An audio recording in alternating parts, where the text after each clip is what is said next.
Assalamualaikum. Kisah sejarah Desa Banjar Tuban, saksi bisu pelabuhan kuno dan persebaran Islam. Awal mula, desa yang tersembunyi di pesisir. Di pesisir Laut Jawa, tepatnya di Kabupaten Tuban, ada sebuah desa yang menyimpan banyak rahasia sejarah, Desa Banjar.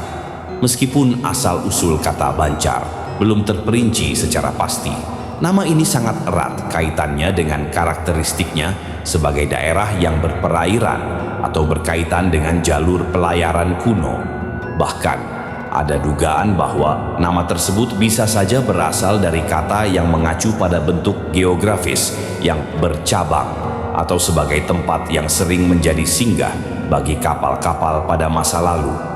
Yang pasti, Desa Banjar bukanlah desa biasa. Dahulu kala, kawasan ini dipercaya sebagai pelabuhan alami yang ramai dengan aktivitas perdagangan dan pelayaran. Bukti nyatanya masih bisa kita lihat hingga kini, dan itu akan membuat kita semua terkejut. Keajaiban maritim. Jangkar, raksasa kapal dampo awang. Di tepi pantai Desa Banjar, pernah ditemukan sebuah jangkar besi raksasa yang dipercaya sebagai peninggalan kapal legendaris milik Dampo Awang, seorang saudagar Tiongkok yang berlabuh di pesisir Tuban pada zaman dahulu. Bayangkan saja betapa besarnya kapal tersebut hingga memiliki jangkar sebesar itu. Salah satu jangkarnya masih tergeletak di pemukiman warga, sementara yang lainnya sudah dipindahkan ke Museum Surabaya untuk dilestarikan.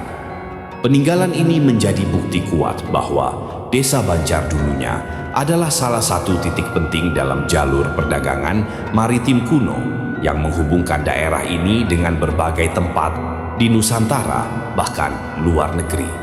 Jejak spiritual, pusat penyebaran Islam di pesisir. Tak hanya kaya akan sejarah maritim, Desa Banjar juga punya peran penting dalam penyebaran agama Islam di Tuban. Di sini berdiri makam wali Allah bernama Mbah Said Abdullah Sajad yang menjadi bukti bahwa desa ini dulunya adalah salah satu pusat penyebaran ajaran Islam. Setiap tahun, tepatnya di bulan Suro, ribuan peziarah dari berbagai daerah datang untuk mengikuti acara haul sebagai bentuk penghormatan kepada beliau. Acara ini bukan hanya menjadi momen keagamaan, tapi juga ajang untuk mempererat tali silaturahmi antar warga dan pengunjung. Keunikan langka, buah kawis yang jadi bukti jalur perdagangan. Ada satu hal lagi yang membuat Desa Banjar sangat istimewa. Di sini tumbuh buah kawis, tanaman langka yang berasal dari India.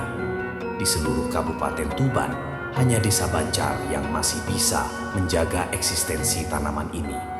Buahnya berbuah secara musiman, kayunya bisa jadi kayu bakar, dan dari kulit kayunya bahkan bisa diambil blendok untuk membuat tinta.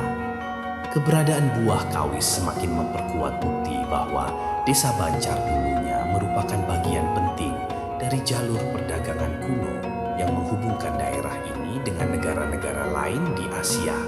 Momen penting, desa yang berkembang. Seiring berjalannya waktu, pemukiman di Desa Banjar semakin padat dan masyarakatnya terus berkembang. Desa ini kemudian memiliki struktur pemerintahan dan berbagai lembaga yang mendukung kehidupan warga, seperti PKK, Karang Taruna, kelompok tani, lembaga adat, lembaga kesenian, dan lembaga kesejahteraan masyarakat. Semua ini dibuat untuk memastikan desa bisa berkembang dengan baik dan masyarakatnya semakin sejahtera.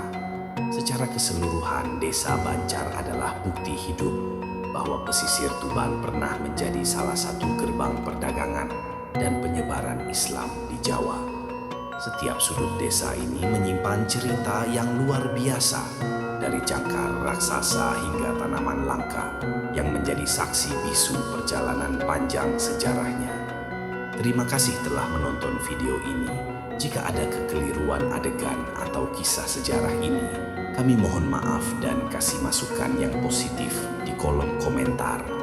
Bantu support akun kami dengan follow, like, komen, dan share sebanyak-banyaknya agar sejarah ini masih bisa dikenali oleh anak-anak zaman sekarang. Wassalamualaikum.